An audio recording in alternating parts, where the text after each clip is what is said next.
any questions, if you have any questions, ask them in the chat. Let's see. Just kind of want to give you some housekeeping. The first part of our talk is going to be the slide deck.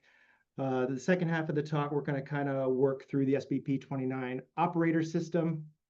With that, I can kind of start the talk. So here I have a figure that's kind of highlighting two different data types. So on the left-hand side, we've got classic Knudsen, and on the right-hand side, we've got the Kongsberg SBP29. So when I do my comparisons, I'm usually going to go between a Knudsen and the SBP29. The Topaz is, as I'm aware, it's the precursor or kind of similar to the SBP29. So the operator system is going to be pretty similar, but I have never used the Topaz.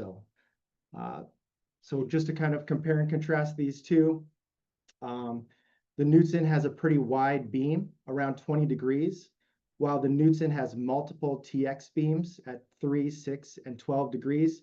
I'll explain how important this is to the resultant data on the next slide. And just to give you an understanding, these two lines were collected simultaneously, alternating pings on each system to avoid interference. So they have the same exact along track sampling rate. Like I said, the SBP29 has a much narrower transmit beam, which in my opinion is one of the main reasons why the data quality is so much better.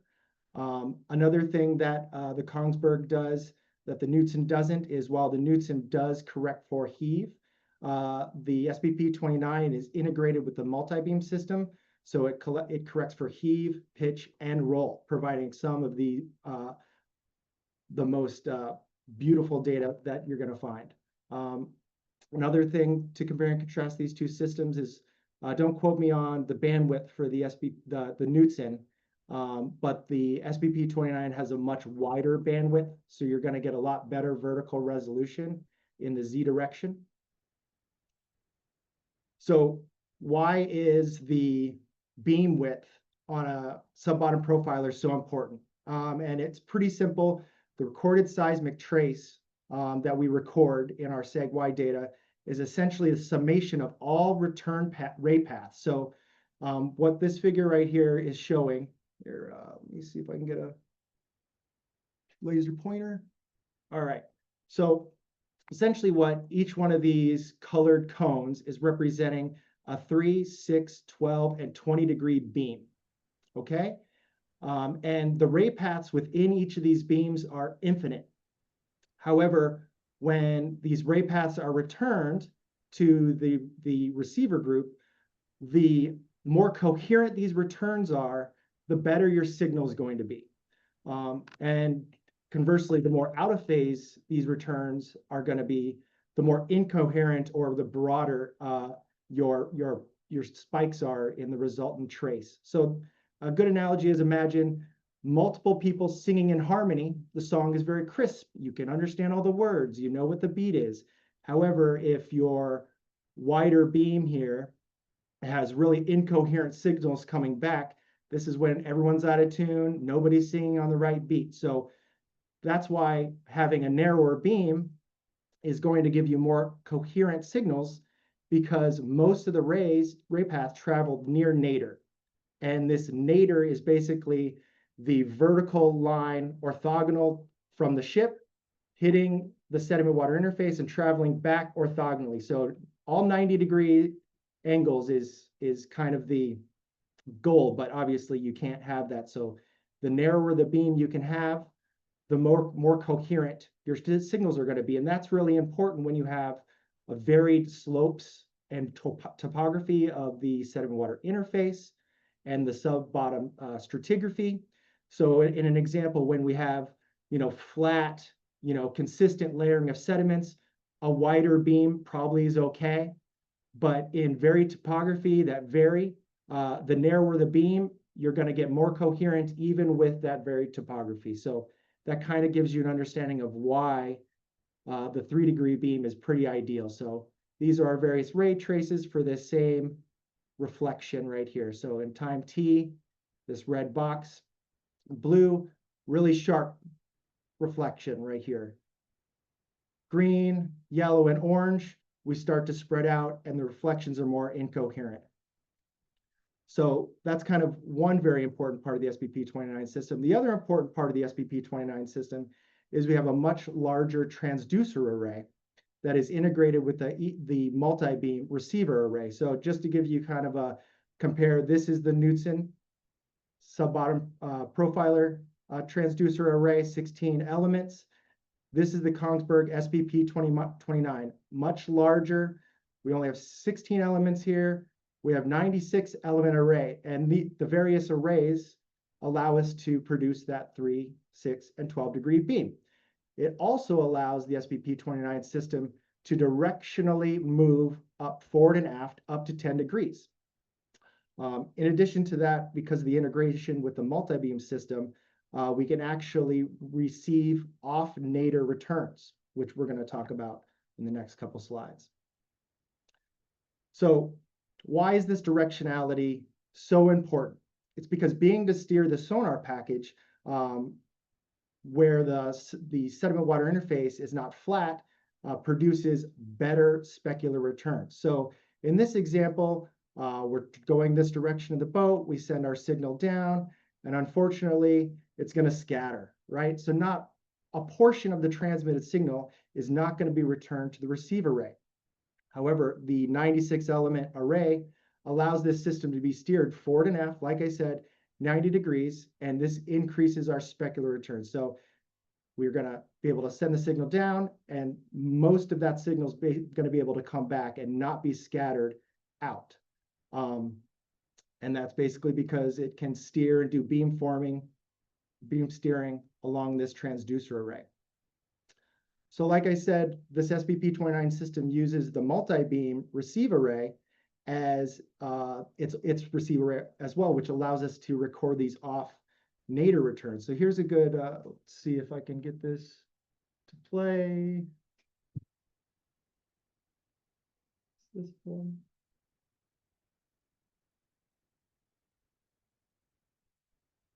Let's see. All right, so what this animation is showing us is when the upper right image of the Sally ride, so we've got 0, RX 0, this is our nadir beam. This is looking straight down. And as soon as we're looking RX -1 or RX +1, we're looking off nadir port and or starboard. And one important thing to see here is that as we go more off nadir, our returns are going to be attenuated more because our signal isn't coming back to us. So it's kind of important to know that. Another useful thing, this might be useful, these two steerabilities are useful when we're steering parallel to the slope. So if we're going along the continental slope, we might want to steer over to the port so we can get a more specular return. Or however, let's say we're going downslope, we can steer our transmit beams forward and aft and also steer it. It's all to get a better signal to noise ratio. And again, just to kind of compare and contrast, the Knudsen system has a single TX beam quite wide. Well, the Kongsberg SBP29 system has very narrow beams, and we can collect multiple return off nadir beams, and we can also steer this system forward and aft. So we can get basically the best signal that we can get.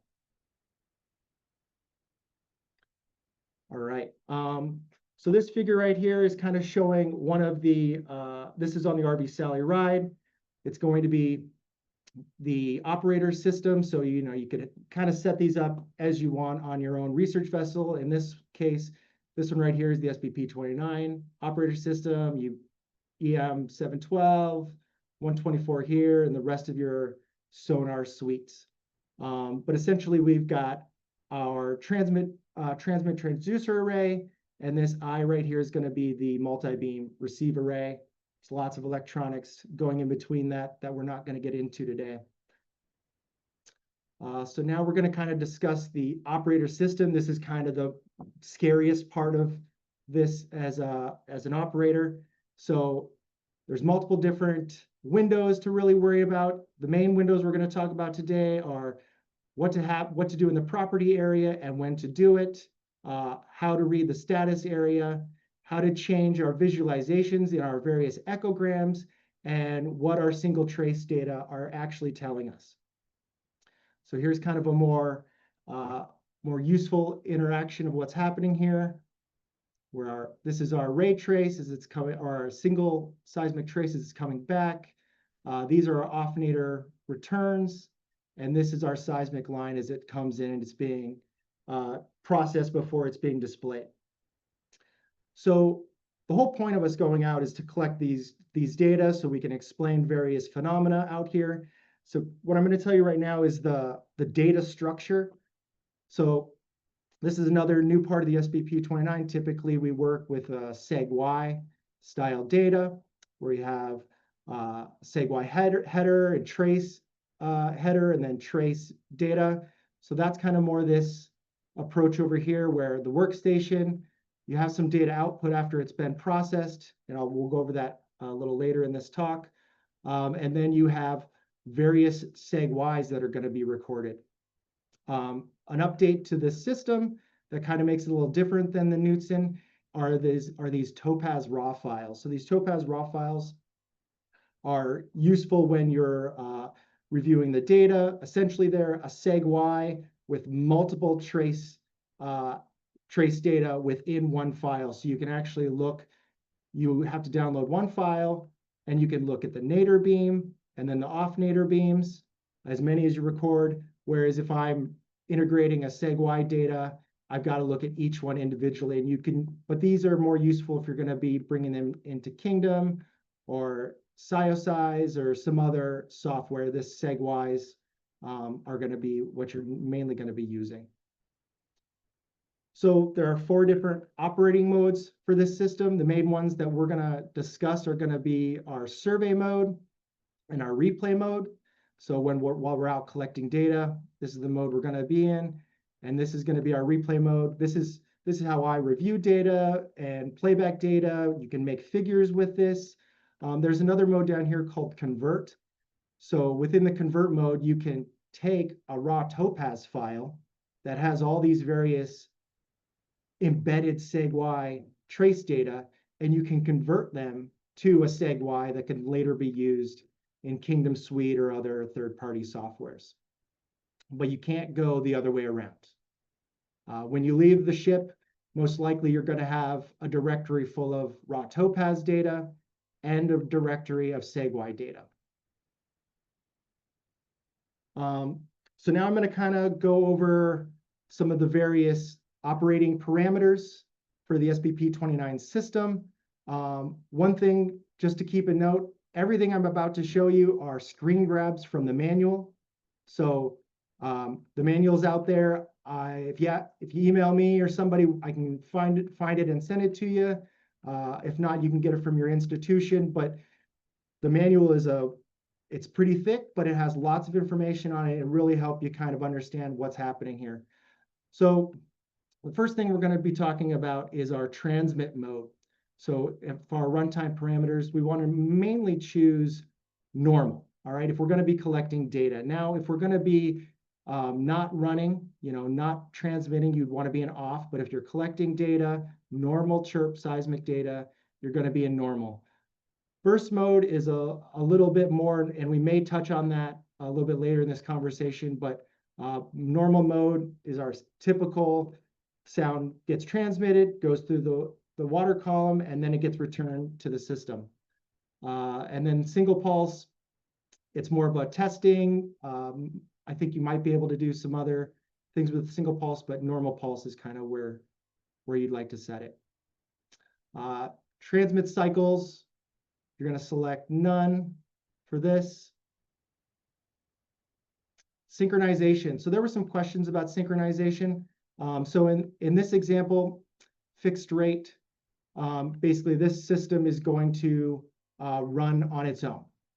Okay. There are other options with synchronization where we can either choose between EM trigger. So this is where it just gets information from the EM 712 or the EM 124. that would be the EM trigger. Now, if you want to get other sonars involved, and you're going to be using, let's say, the K-sync, you would want to be choosing external trigger. Fixed rate is if you're going to prioritize sub-bottom profiling for whatever surveying, you're going to optimize the system, the entire software suite for the SBP29. So there was a question on the that I think was posed, and I got this before. So if you want, you can screenshot this. These are some parameters you're going to use if you want to run K-sync with the SBP29. But some of the things you got to think about, like I just said, do we want to synchronize? So when you do synchronize, you're going to prevent interference from other sonar suites that you have to be running. So one thing, if you don't have to be running a sonar suite, like if the EK80 is on and you don't have to have that on, you might want to turn it off. Things like that. When you do synchronize, you're going to have cleaner data, you're going to have better signal to noise, and you're going to have less artifacts in the resultant data. Non-synchronization, all systems get to kind of run as they want. So you're going to have lots of crosstalk. You might get more data, but it might be noisier data. Synchronization operations, we're going to go here in a sec. Basically, how you do this depends on what you want and what the goal is. If you need to collect a multi-beam grid that's high quality, as well as sub-bottom data that's high quality, you're going to want to synchronize those two instruments and turn everything else off. That's kind of the goal. So here's our parameters. You're going to want to make sure that all intended sonars are kind of off, because some of these options are not active if the sonar is actually going. So turn everything off. Then you're going to come over to your K-sync and make sure that whatever sonars you want active at the same time, i.e. the multi-beams and the sub-bottom profilers, you're going to want to make sure that they're all on the same trigger group. Within the SBP29 system, you're going to make sure that you've selected external trigger. So this option is only available when the sonar is not actively pinging. Then you're going to make the trigger system active. In most cases, this will just be either your EM124 or your 712. And then you're going to, and you do that by clicking your sonar. This is the multi-beam button to start. And then the SBP29 has a little play button right here to start. And then review back to your K-sync window and make sure that everything is triggering and transmitting on the same periods. So that's kind of the quick and dirty of it. Your particular setup might be a little different, but those are kind of the general ideas. You want to make sure they're all off first before you start. All right, so the next thing we're going to be discussing are our ping intervals. So the operator system manual kind of gives us a good 500 milliseconds as a good starting point. Our acquisition delays, I'll kind of explain what these are on the next slide. So acquisition delay is the time between the top of the water or the sea level and where your acquisition window is going to be started. So in some cases, you might want to basically have a large acquisition delay because maybe you're in really deep water. Other times you're on the shelf. You might want a really shallow acquisition delay. But the important thing is you want to make sure that, this box should have been on this 1500 millisecond one. So pretend this orange box is up here. Whatever you choose for your acquisition delay in your windows, those two windows together cannot exceed 1500 milliseconds. Okay, as long as you're within that parameter, you're fine. And you want to make sure that you click reduce EM SBP crosstalk when they're synchronized, just to make sure that these two systems do not interfere. So this acquisition delay, acquisition window, these two settings are kind of dependent on where and what you're surveying. So I can't give you a good parameter to start with. However, pulse form, me personally, and Charles has some rationale for this too, prefers linear chirp down. as our options. So when we'll show you this options in a bit, but some of the options could be linear chirp up, linear chirp down, hyperbolic chirp up. There's various options. Of all of them, linear chirp down give us the best data. Let's see.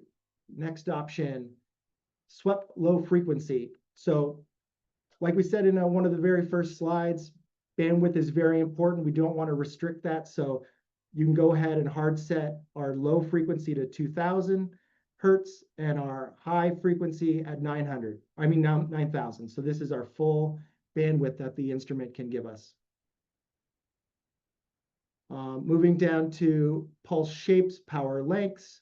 Our pulse length, this is another one of these settings that kind of give people a hard time, like what do I choose? How do I choose it? How does pulse length affect our data? It affects it because it affects the vertical resolution. We can kind of go back to our idea of how does the width of our transmit cone and all of the incoherent noise that we're getting from off-nadir reflections affect the resulting data. So same thing can be said with pulse length. If our pulse length is really long, we might have some more noise in the data, some more incoherent signals, where a shorter pulse might give us better resolution, but it might not give us our entire bandwidth. So these are the things that you got to play around. So, but in general, in shallow depths, less than 100 meters, you can start it around 200 milliseconds, 20 milliseconds. In deeper depths, increase that to 30 to 50 milliseconds, but it kind of depends. You want to make sure that you're tuning the system to the area that you're going to be surveying before you're on station. So some of us are in this group are going to be chief scientists, others are techs, future chief scientists.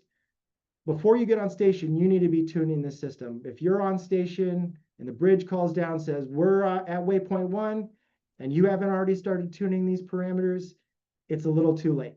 So you need to be early, because as you all are aware, day rate, it's really expensive to be out there, so don't waste any time. Some of our next parameters we can talk about are going to be source power. So right now, as I'm aware, and Dano or others might be wanting to join in, we can't run this system if we have a full array at its full amplitude. So if our TX array is full, we want to make sure that we mute that signal by around 12 dBs. If we're now choosing to do a half array, we can reduce the amount of muting we're doing on the signal to 6. And if we're doing a quarter array of our transmit beam, we can run it at full amplitude, so we don't have to reduce that. So legal value, you could mute it all the way to 30 dBs, but 12 is all you need to do when you're running full. Right here. So beam widths for the TX and RX, there's a table in the manual that you should always be consulting. So that's why the manual is so important. Another option is the number of RX beams. So like I said before, this system integrates the receiver array for the multi-beam system. So you can select, I think, up to 21 return beams. Obviously, more data is not always better. If you're recording all 21 RX beams, you're going to be making lots of data. That's going to be harder to read into the system. It's going to slow everything down because you got to process all these data. So, you got to kind of figure out what's the best option for what you want to do.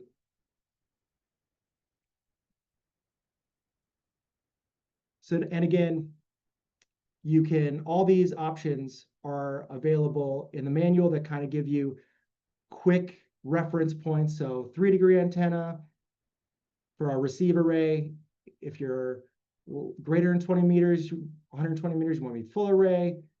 Well, the 6-degree antenna, if you're greater than 30 meters, you want full array. So all these are referenced in the manual. All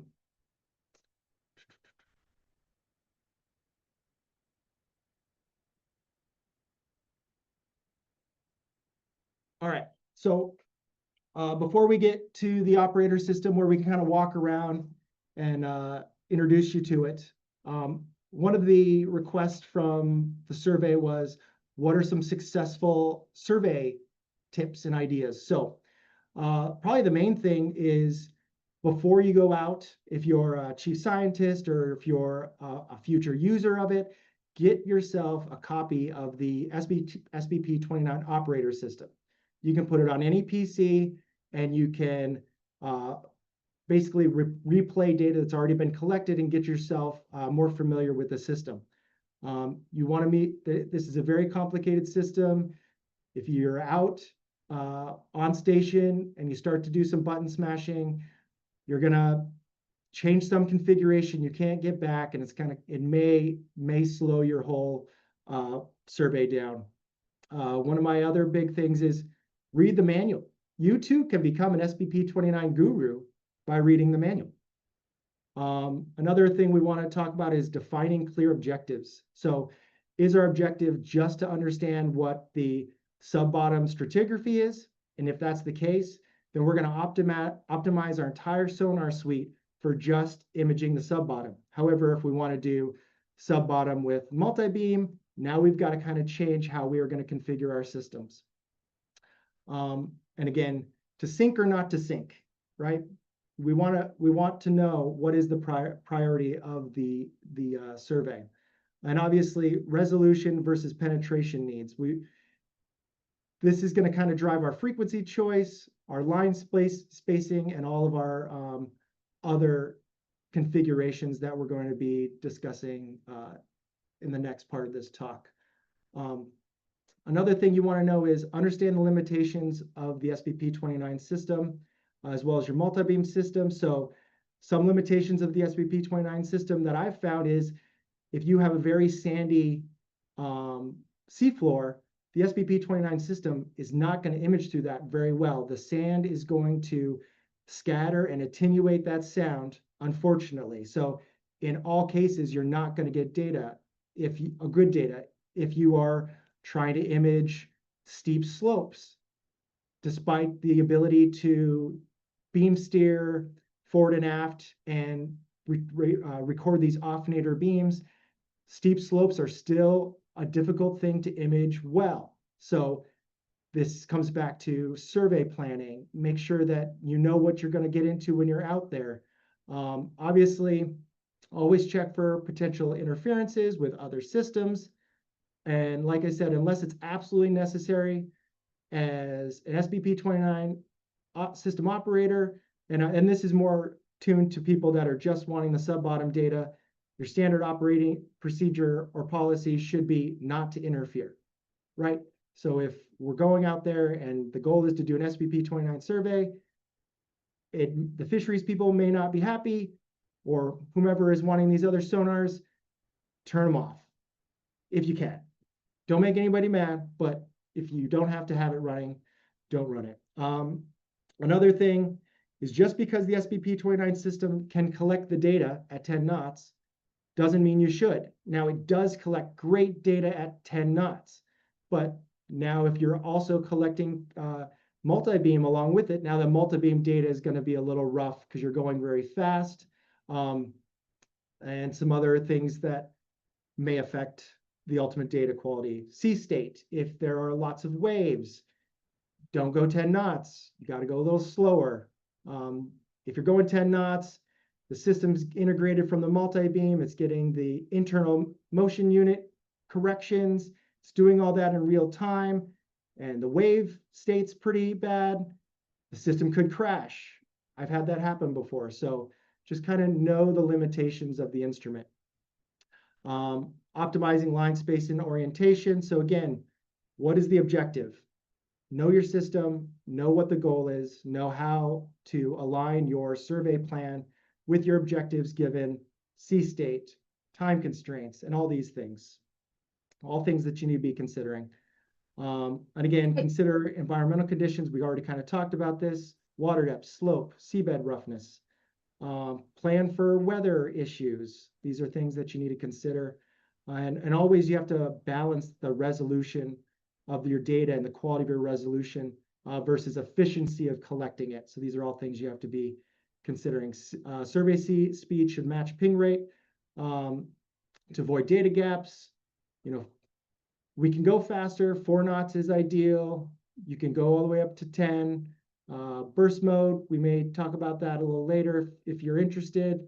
You can collect some really good long track sample data in burst mode. One thing you always want to do is run a test line as you're getting onto station. I think we already talked about this before.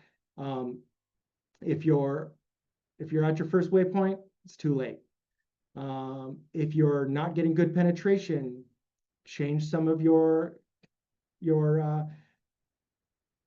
various options, such as your pulse length. That might help.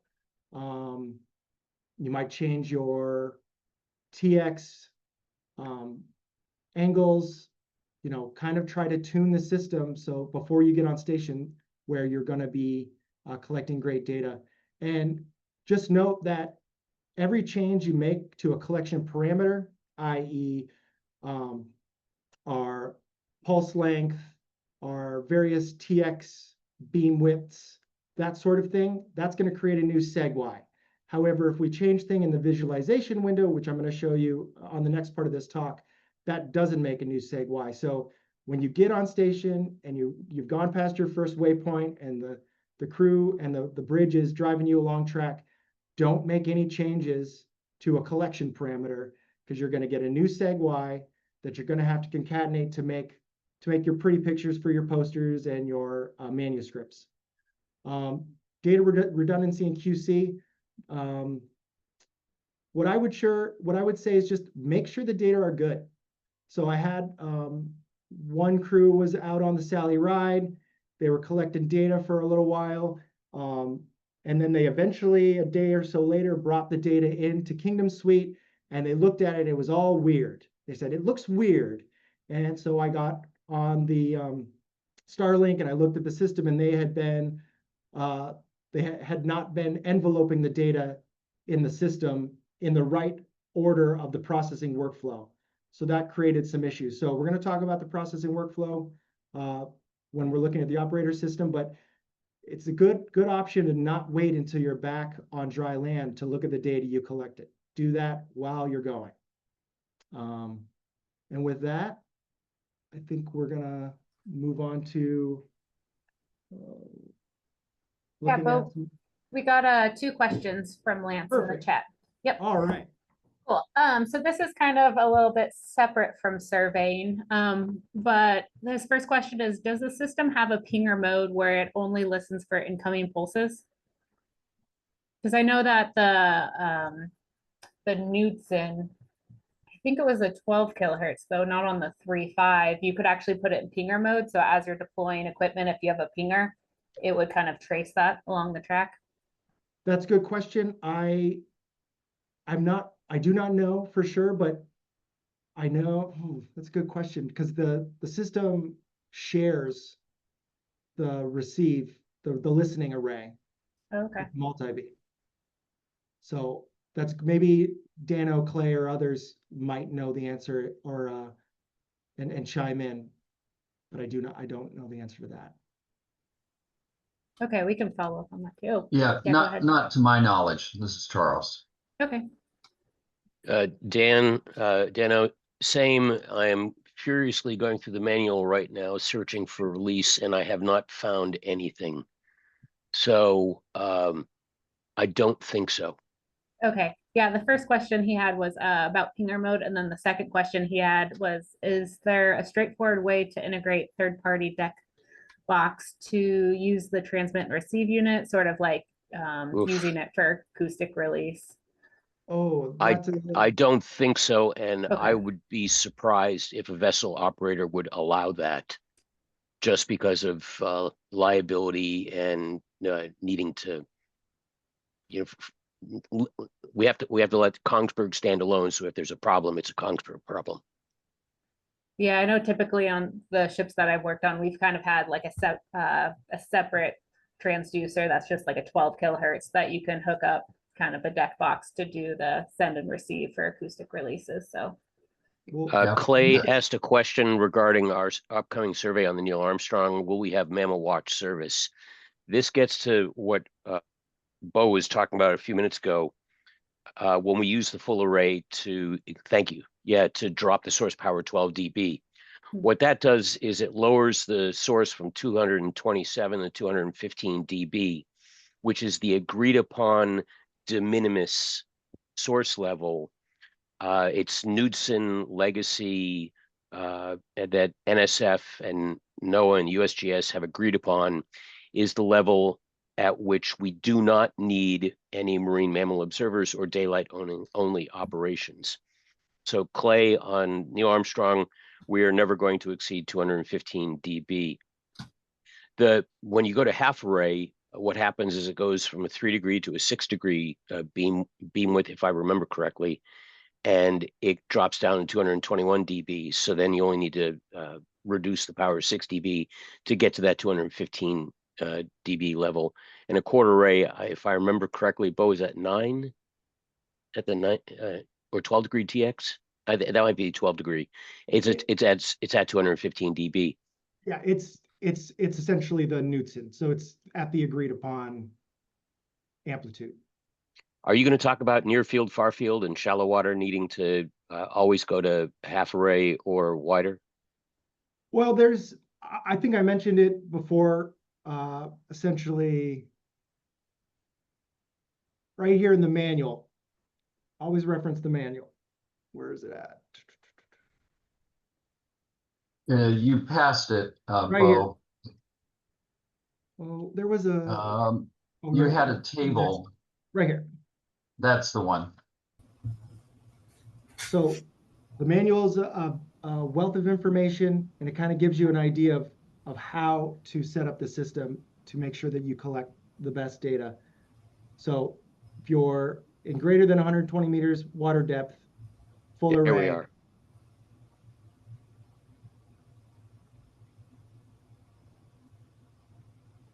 All right. Thanks. all right, and that looks like Clay has another question. Back on the Sally Ride survey last year, we had significant slopes in a few areas where neither multibeam or SBP could track. Are we expecting these kinds of conditions on the Neil Armstrong survey? I'll just say that we're going to have a pre-cruise meeting for Neil Armstrong next Tuesday. So let's leave Armstrong specific questions for that and use today's time for Bo, his presentation and general questions. So Clay will answer that next week. Okay. I guess back to when we were talking about the power, is that more so for marine mammal protection, or will you, if you accidentally have, the full power in too shallow of a water or something, are you going to damage the equipment?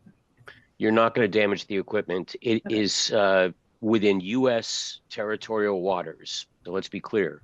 Okay. Within U.S. territorial waters, 215 dB is the agreed upon limit for de minimis with 24/7 and no marine mammal observers. If you're outside the U.S. EEZ, I don't believe your what is it? Your mileage may vary. Check with the regulations where you're working and see whether that applies. But you will not damage the transducers. They are designed to go 24/7 at a full 227 dB. We have comparisons of full power versus half power that if someone wants to reach out later, we can show you. There is a bit of an uplift, but answer your question, it's U.S. territorial waters, and it does not damage the transducer if you go higher. Okay, just I'm wondering if you accidentally, put it in the wrong mode while you start pinging, you're like, oh no. Yeah, okay, thank you. So Back to you, Bo. Oh. One postscript to that, what Dan said is exactly right. What can happen, though, if you're pinging at a very high source level in very shallow water, the levels can trip the system and the data that you collect. Well, you may not be collecting data anyway. So and it's a little bit fuzzy exactly where that happens. But anyway, that can be a problem. Okay. But these are configurations that you can, as long as you're not exceeding, you can always go down. Like I was saying, make sure that you're tuning the system for where you're at. So if you've got to reduce your sound level, because that may be the thing that you're putting out so much noise, then that's what you have to do. But the important thing is not to exceed the de minimis level, as well as make sure that you are collecting good data. So with that, I'm gonna shift us to another part of this talk. All right. So are we all seeing a weird screen with some yellow boxes? Yep. All right. So this is the SBP29 user interface. This is what I was saying is you could have on your own personal computer. This is what you're going to be using on the ship. And I'll kind of describe this screen generally. So from right to left, right over here, you have the trace window. This window right here provides the information of what's happening on a single trace. You have various sediment water interface indicators from the system itself and from the multi-beam system. These two should be pretty close to each other. This next box right here, and again, all these boxes, you can kind of change how they look. You can make them wider. You can make them, here's a good example. You can kind of change how you'd like them to look. This window right here, this is depicting our nadir and our off nadir returns. So right here, this is our nadir beam, and you can see that there are 7 columns here. So there were 7 RX channels being recorded when these data were being recorded. So as I play through this, you're going to see these returns coming in. This gives you a little more idea of how the system works. Over here in the middle of this screen, we have our trace data coming in, being match filtered, processed, and available to visualize. We can see that, we're coming down slope here. So a lot of our signals being scattered and not returned to the system. So we can see that over here in our trace data, our returns are pretty low. We're not having a lot of signal coming back. But as it starts to flatten out, our signal is going to increase. The amplitude of our nadir, this middle beam right here, and our off nadir beams is also increasing. That kind of gives you an idea of what's happening there. Up here, this is our top menu bar. So one thing that you can always do is save configuration. So if you're going to start to mess around with the system, you can save the configuration of what the system is at the moment, change some parameters that you may think work, and you can always go back by loading the previous configuration. So you're never going to don't do something to the system that you can't undo. So that's a trick right there. Make sure that and you can save these configurations by, I prefer something like SBP config date and time. This is a good bookmark to help you get back to where you started so you don't do something you can't undo. And when you save a configuration, not only does it save what the color palette of this window is, it also saves where these windows are. It also saves our processing workflow that we're going to get into here in a bit. So a lot of things go into this config file. So like I was saying before, this system has 4 modes: replay, survey, slave, and convert. So typically we're going to be working in the replay survey mode.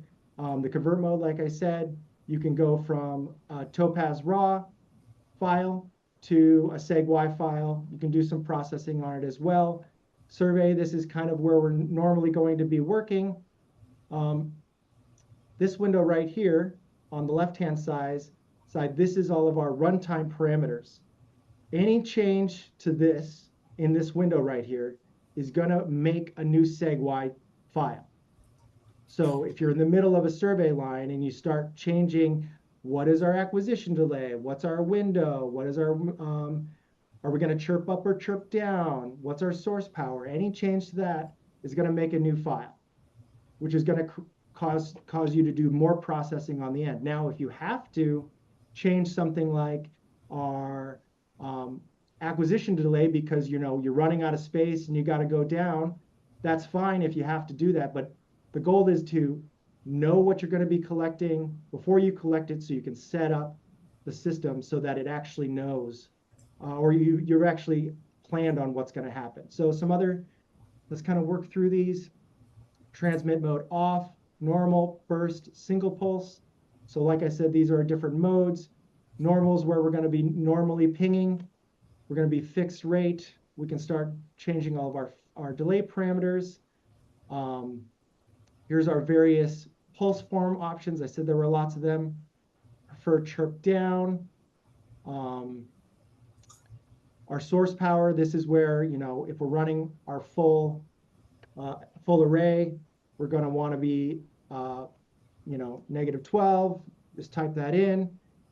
When it's in yellow, this is what it says it can give you at the moment. Here you can pick these various arrays for our TX and our RX. And again, reference the manual for which array configuration you want. This is our number of beams option. So like I said, you can select from 1 beam.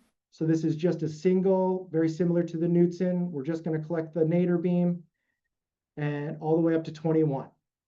So again, if you're collecting 21 RX beams, you're making a lot of data. So with this one, you see how slow it's reading in at 7 beams.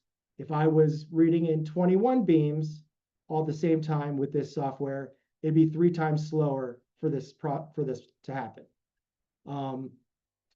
So this option right here, this is our automatic slope correction. So this is going to be on. So this allows for the system to configure the beam steering forward and aft, and also the look angle port and starboard. You can have the system do that automatically. You can pick a long track only, a cross track only. Unless you have a long survey line where the bottom morphology isn't changing a lot, I would not play with that much. You have the potential to introduce artifacts. So if the beam's looking one way and then it picks up the sediment water interface that has a high amplitude, it might jump over there and it might create some little artifact. So I would say, unless you have a good idea of what the slopes are doing and they're pretty consistent, I would leave this off. This bottom window right here, this bottom window is basically going to tell us where we are at any particular moment. It's given us our latitude, longitude, speed in meters per second. You can kind of get to knots roughly by multiplying that by 2. Tells you your heading. So when we're replaying, we know what direction we were going. So it kind of gives us an idea of what line we're reviewing.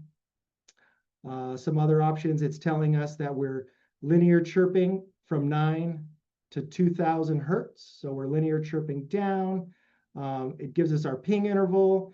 This is kind of typically an automatic thing that the system is going to configure for us based off of some of our other options. Oh, I forgot one important thing.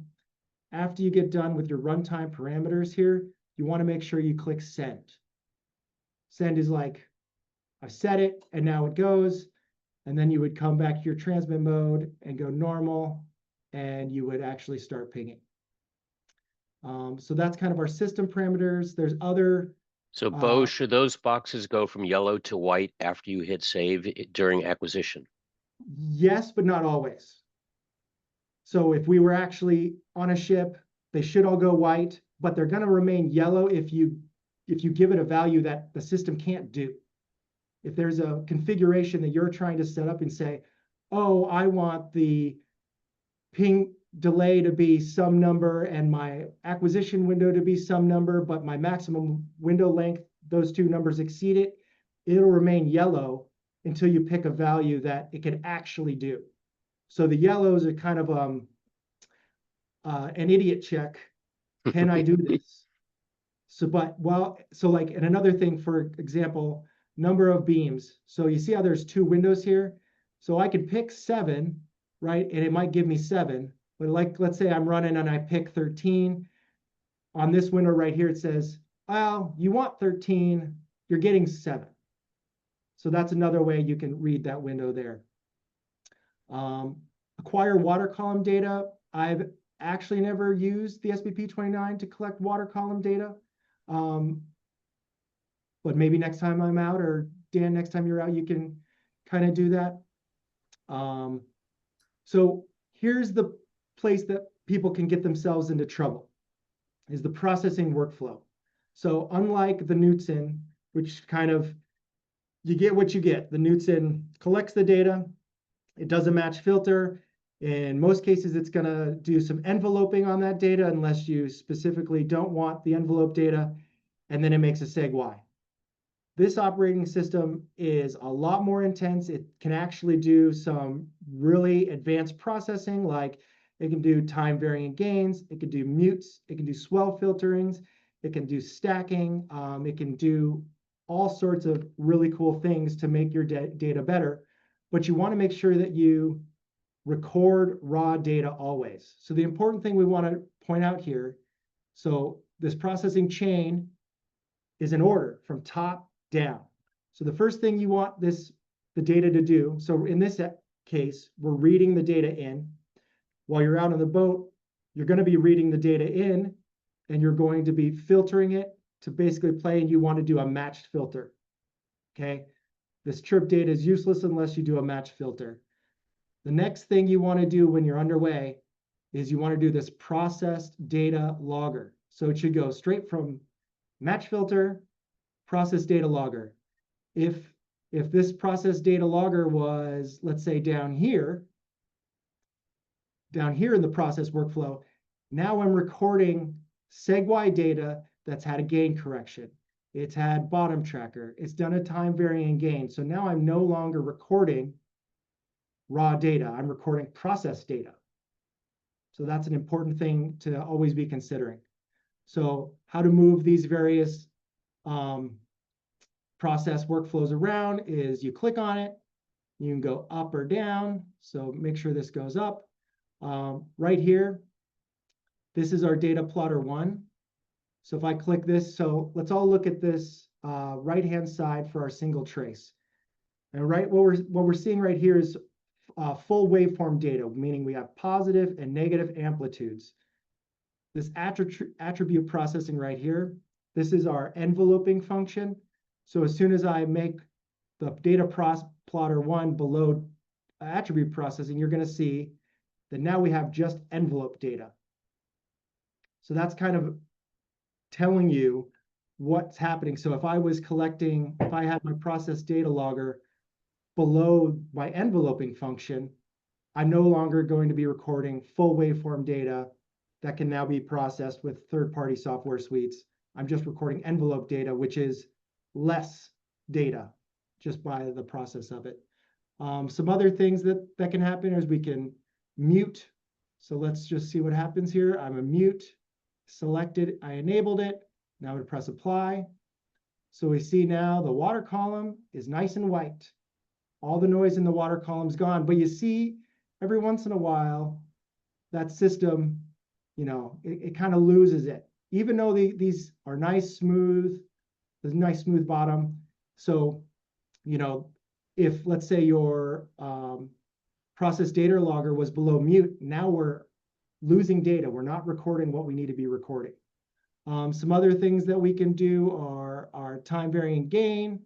So this is enabled over here. So now we see on our seismic trace, we have ability to kind of amplify our signal. And now we're kind of going to make it kind of noisy.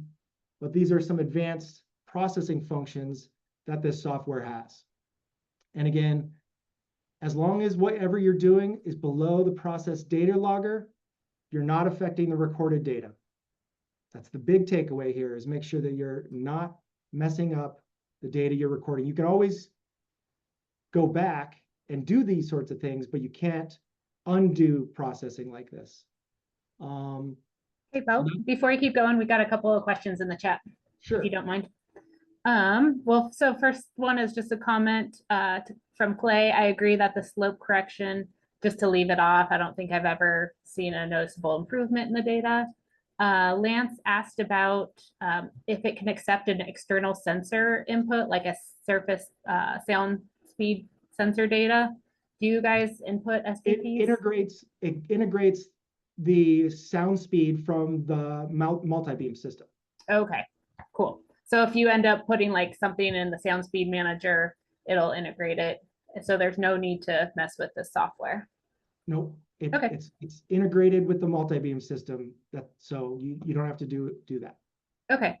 Another one from Clay. Noticing you don't have a specific runtime parameter shown, enable wide across, probably more for Charles' needs. Was wondering if this was part of the super user parameters or if it's required a different program installation. I think those parameters were specifically requested by Charles, and I don't know if they are standard for all SBP29 systems. Charles? So there's certainly on all the UNOLS vessels, which is just Sally Ride and Armstrong at the moment. But yeah, that will be standard, whether they're on, other countries or, other customers other than ONR. That part I don't know, but it is standard in the setup. If people are interested, maybe after you finish, you could go back and just show that's one of the TX options is the wide across option. So Yeah. that Dano here, that will be part of all of the Agor class vessels that ONR is funding the SBP29 on. I don't believe it's available because, as with anything with Kongsberg, it's got to be in the contract, and we are making sure that it's in the contract. So yes, it will be standard on all 6 of the big ships. All right.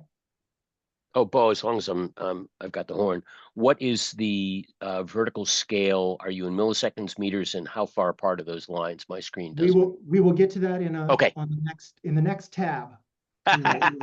We will do display configurations. 2 more questions while I still got you, if that's all right. So James Gibson says, I just want to emphasize that a new file will begin for each beam every time a setting is changed. This can result in a ridiculous number of files, assuming multiple beams, and make it cumbersome for processing / interpretation. So just emphasizing that point. And then Clay. Hang on a second, Kristen. Yeah, go for it. Because that was brought to our attention and we've got UW in the meeting, we have incorporated a fix for that into the Thomas G. Thompson Kongsberg contract. And we asked for it to be ready for a beta test on the Neil Armstrong at the end of next week. We have not heard a response from Kongsberg, so I don't know about it. But what we're trying to get to is to where the SegWi output from the SBP29 is similar to the Knudsen in that you will get one file. So that makes me want to digress briefly. If there are things that you're looking for in terms of functionality and ease of use, please bring them to our attention. And by our, I would include Bo, Charles, James, myself, and we will work to incorporate it in the contract for the next vessel so that all vessels can benefit from it. Okay, back to you, or back to the questions. I would like to circle back on that. So you wouldn't even notice this if you're just reviewing the Topaz raw files. So basically it's a SegWi thing where there's the SegWi's got header information, and then you also have trace header information. So if I change what my ping interval is, that changes the SegWi header information and some of the trace information. And you can't have multiple variations of that information within one SegWi file. So you're never going to be able, you wouldn't even know that this was happening unless you're looking at the SegWi data. So like, let's say this line right here, while it was being collected here, we always like pretty data coming across the screen. So while I'm doing that, so in replay mode, I want to replay data real fast. Click this play button right here. Navigate to the directory where you have the data that you're trying to review. Just like any Windows, click the data that you're looking for, press OK, and it's going to read it. It's very easy. All right, going back to this idea. So you want to make sure that you're looking at the directories that you're storing these data in. So with this one right here, we only have one dot right here. This is our segy dot, but there's typically a red dot here too. You want to make sure that you're recording both segy and topaz raw. I don't know if I said that on the previous section, but there's a difference between just being actively pinging and then recording the data. That's really important that I may have missed. You want to make sure that these little boxes right here are highlighted. So there should be two of them. And one is going to be recording our segy data, and the other is going to be recording our topaz raw data. Yeah, I think that's it about the seismic data. It's never going to be obvious that you're making a bunch of files if you're only replaying it in this this viewer here. Was there another question, I think? Just one last comment, and then I'll let you continue on. Clay says, experience on the solid ride showed that we needed to tweak the bottom tracking parameters to better snap onto the bottom interface. Yeah, obviously within our processing workflow, when you're in our bottom tracker right here, you know, like with any seismic processing, you want to have a general idea of where the sediment water interface is. So if the bottom tracker is not snapping to the sediment water interface, you might have to force it. So you'd force it by going in here, hard typing in what it is.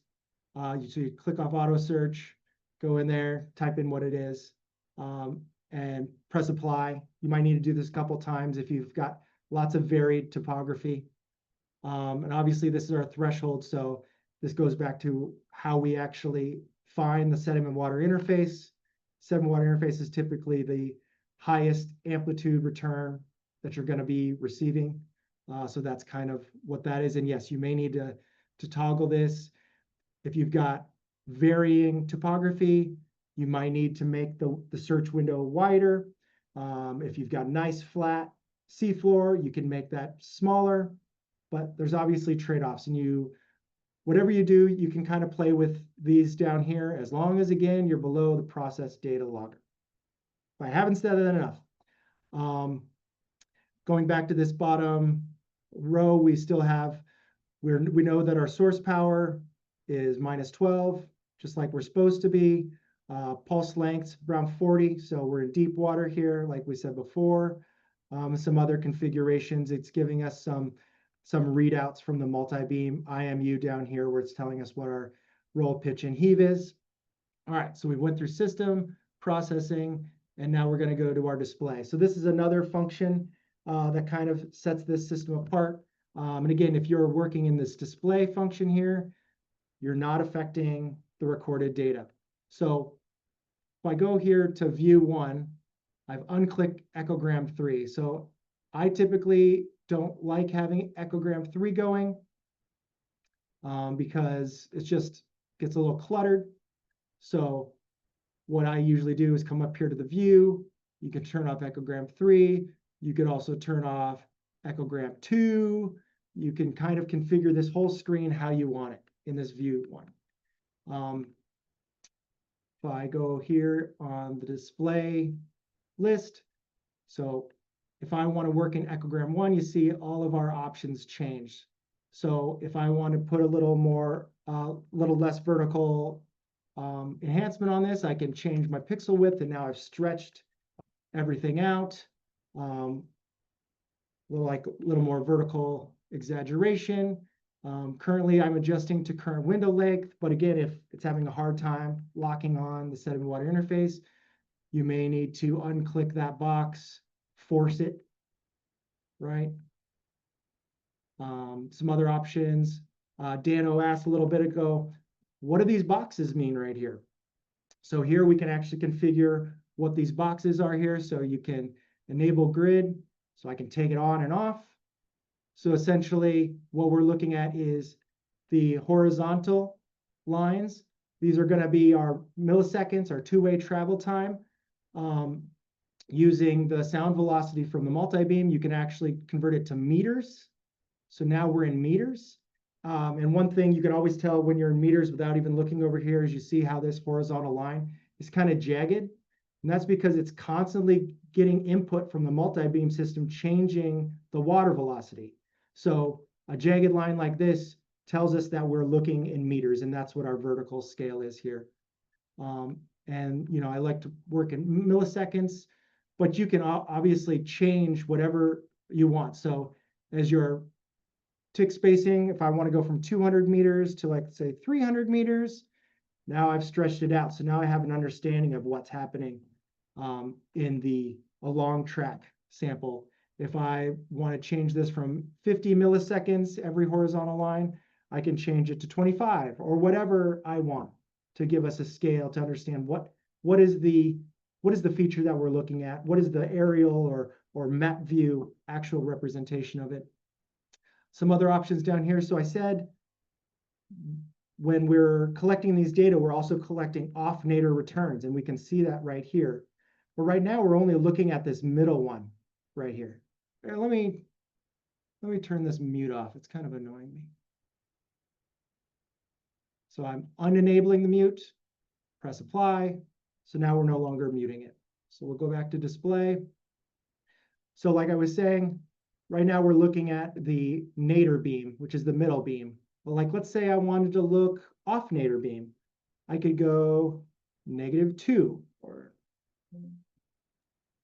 That little white box in the upper left-hand corner is where you'll see, it'll show you the TXRX beams. Right Yep, here. thanks. Yep. So right now we're looking off nadir. So we're not looking directly below the ship. We're looking to, I think this is the port. I can go out even more. I can go to 5. And we see that our signal is much more attenuated because we're looking off to the side of the ship. One thing I want to note is all these SAG-Ys are being recorded, and all the nadir and the off nadir beams all have the exact same lat and long information. So you can't at this time do like any high level 3D type work with it, because even though we're looking off nadir and away from the ship, you know, hundreds of meters, the sediment hundreds of meters from the nadir beam, it's all geo-referenced to the same place. Yeah, we're trying to fix that. The Thomas G. Thompson contract. Stay tuned. But typically the nadir beam is going to be our best returns here. Are there any questions so far?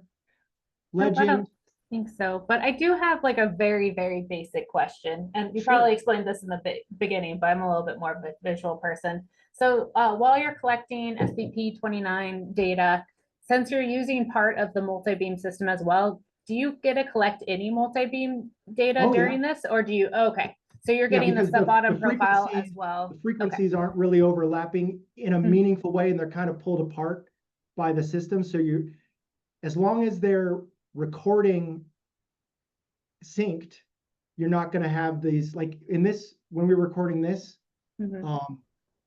these data, I think we were letting the multi-beam do its own thing, and that we were running the sub-bottom to collect the best data. So a lot of this is noise from the multi-beam system. And if we were syncing them, we'd have less along track sampling, but we might not have this noise in here. So you can do both at the exact same time. Yeah.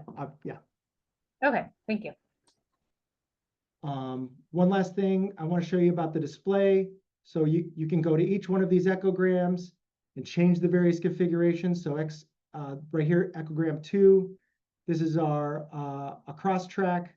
You can change this to 1, and now all these are going to get a little smaller. So lots of functionality, lots of ways that you can configure this. So while you're collecting it, you know that you're collecting great data. I prefer it. The system will usually come with some, I think you might have seen something that looks like this with the data. This hurts my face after a day of looking at it. So I usually like to go to jet, go from jet to inverse gray. This is kind of, but these are all things that you can change without affecting the collected data. Yeah, I think we're getting close to the end. Does anyone have any questions about functionality? What are the system parameters?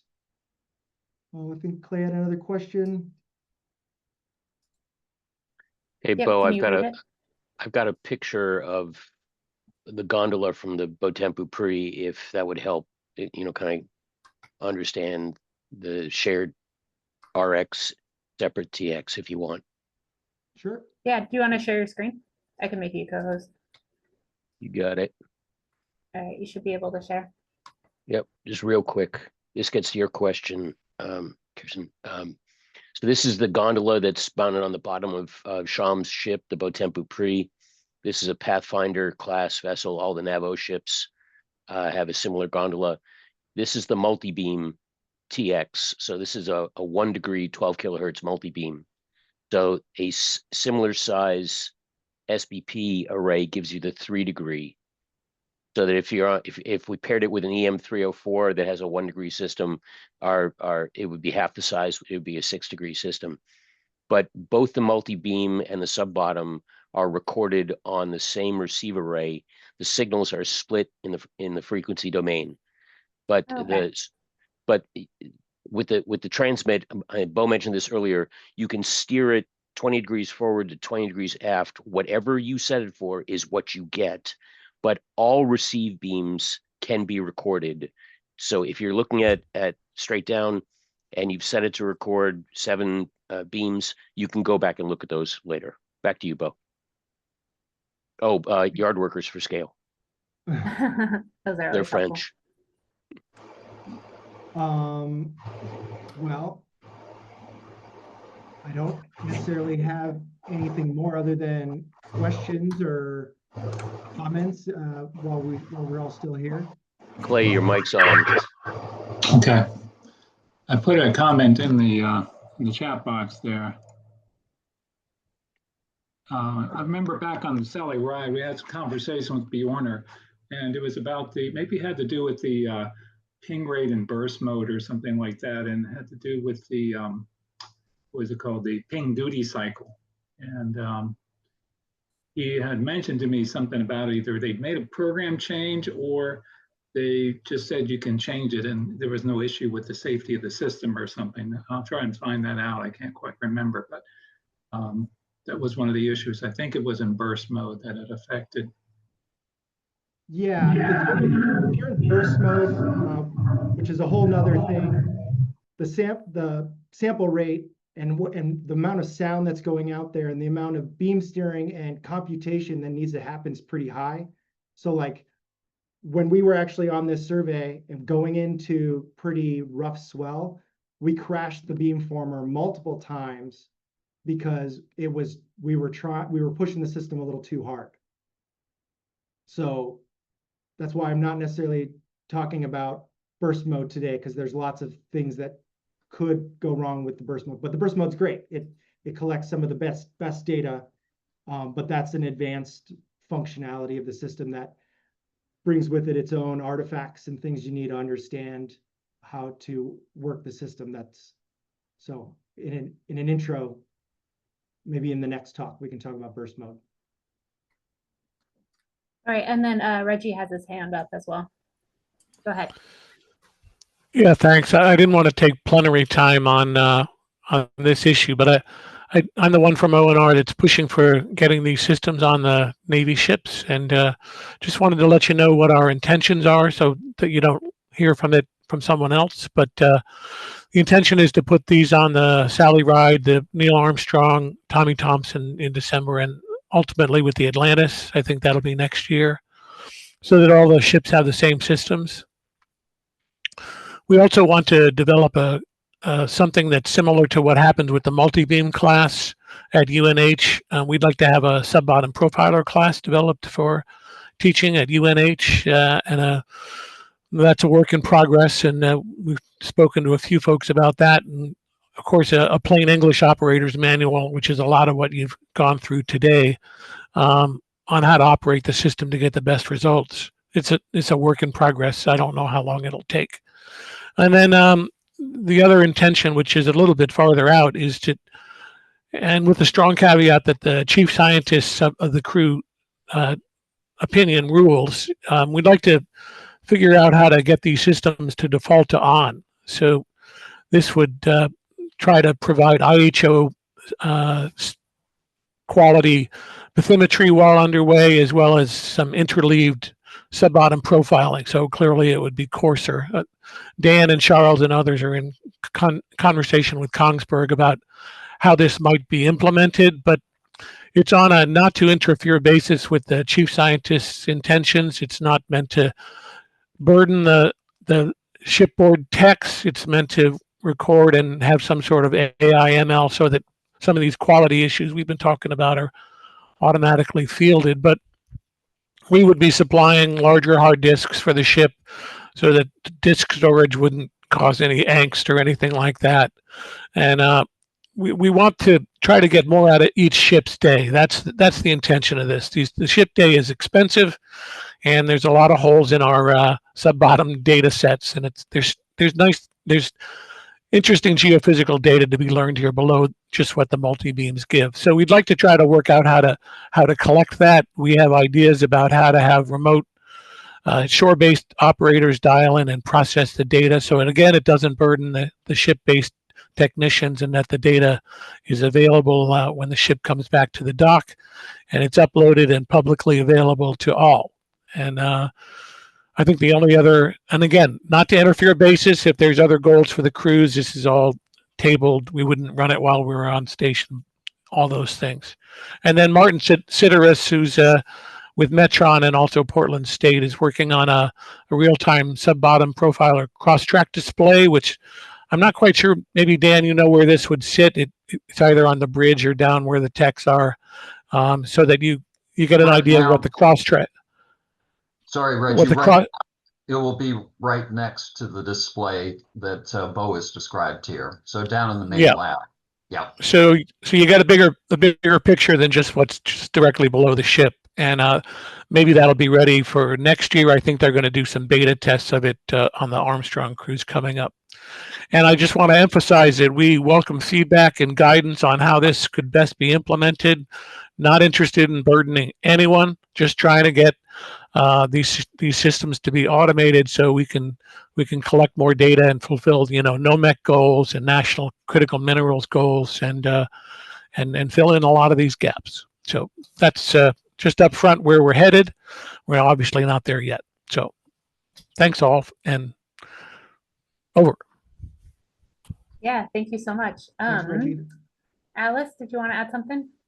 Yeah, Reggie, I really appreciate that approach. That is really great. I know our techs are very burdened, and I was wondering that if you were looking at having this kind of as when Jim Pollock developed the Mac, he was trying to make multi-beam data, an everyday thing. And so it sounds like you're trying to do the same with the SBP, and it sure does sound like a complicated system that will need all the help that you're getting, which is great. And so I think I absolutely commend that. And I'm going to definitely talk to our community and our tech managers about providing you guys with feedback and being open to do that, because it sure sounds like, heck, you're changing contracts to get features that we want, which is great. One of the questions I had, sorry, go ahead. Did you want to? No, go ahead. Okay. One of the questions I had was about permitting. Did I hear something about marine mammal issues with this or no? As long as you're running it with the antennas at the wavelengths with, so for example, if you're running full array, you want to make sure that you are decreasing the amplitude of the signal by 12 dBs. You are at the threshold, the agreed threshold that you can run it without permitting and without marine mammal observers. If you absolutely have to have it at not muted at all, you're going to need some permitting marine mammal operators, but it doesn't seem like that. You shouldn't run into that unless you are running some Crazy cruise experiments or something like Yeah. that. But Yep. Okay. Yeah. And yes, I agree. Okay. Because that kind of like rose a red flag for me. But so that's good to know. And so our standard everyday operation should be fine. That's Your great. chief scientist has to deal with going above that level. Yep. Awesome. Okay, that's great. Thank you so much, and thanks for supporting the fleet and being getting this. This is incredible data. So Alice, you bring up something that we've sort of been working on, and that the world has changed since the Mac started, and the biggest change is always on remote support in real time. And so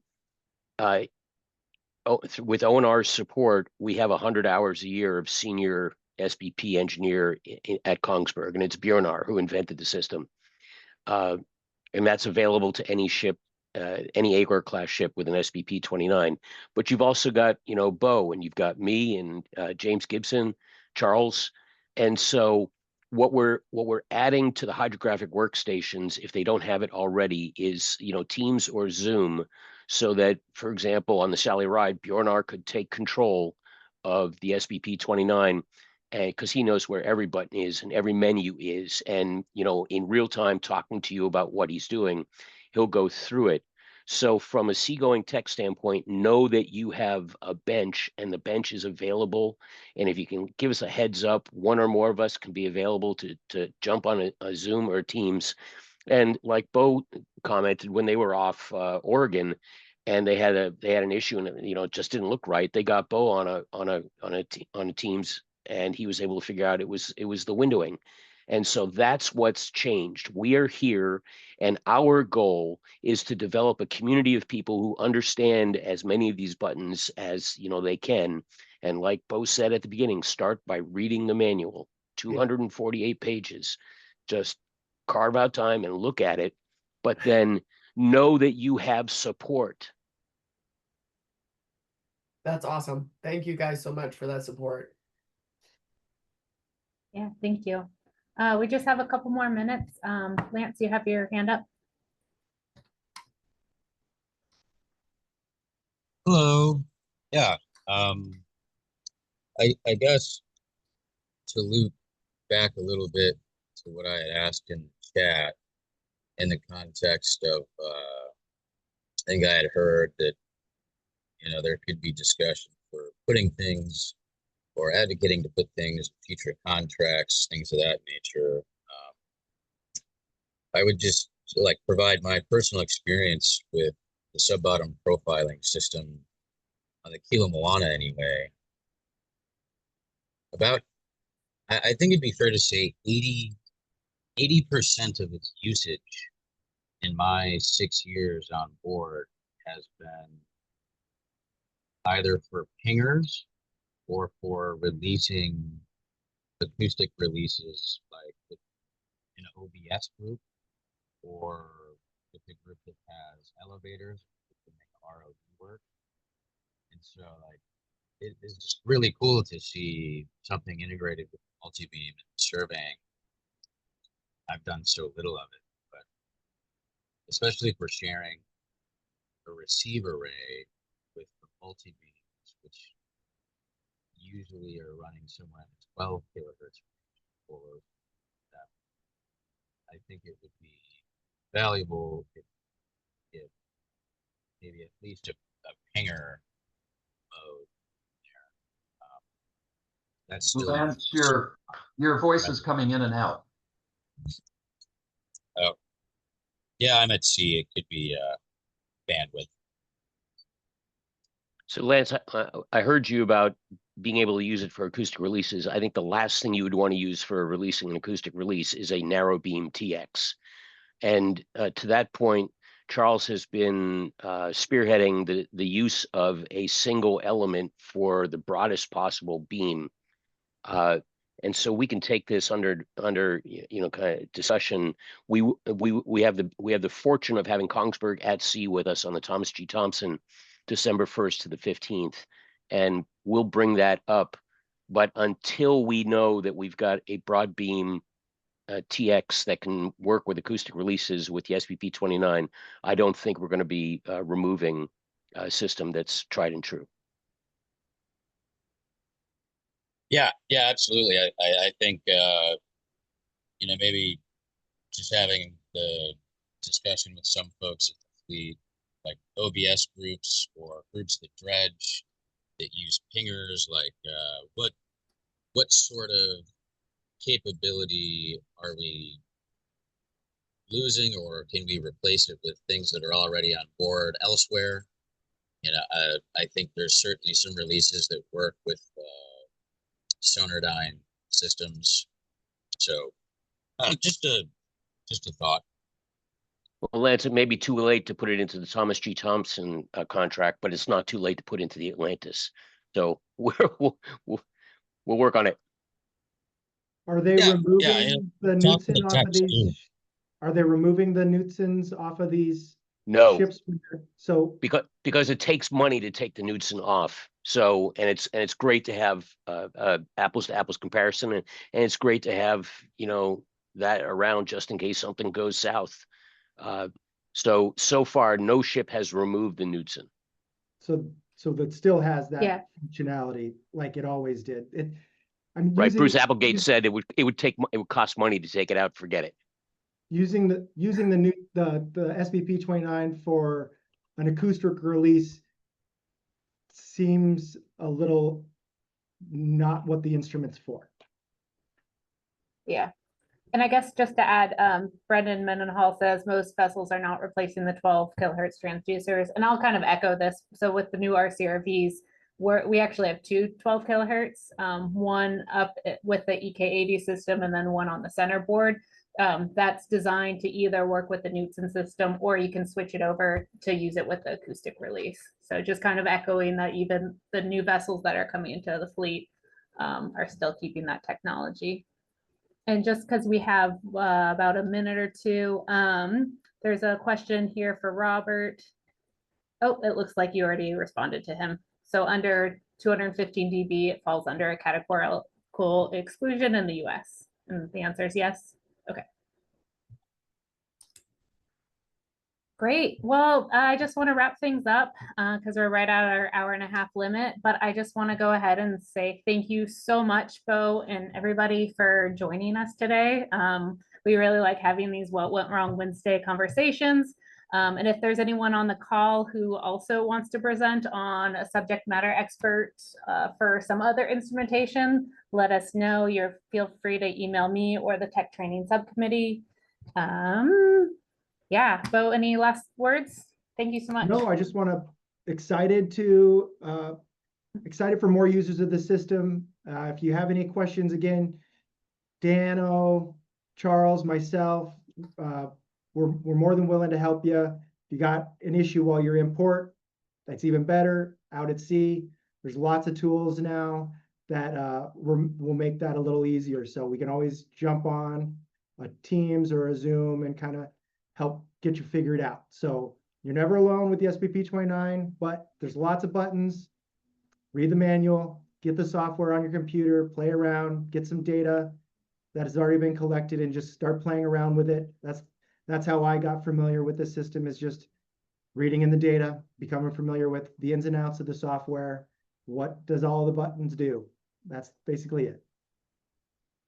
Absolutely. And later on, I'll send out the recording to everyone. Maybe I could also send out your guys' email address and then also maybe a copy of the manual if you're okay with that too.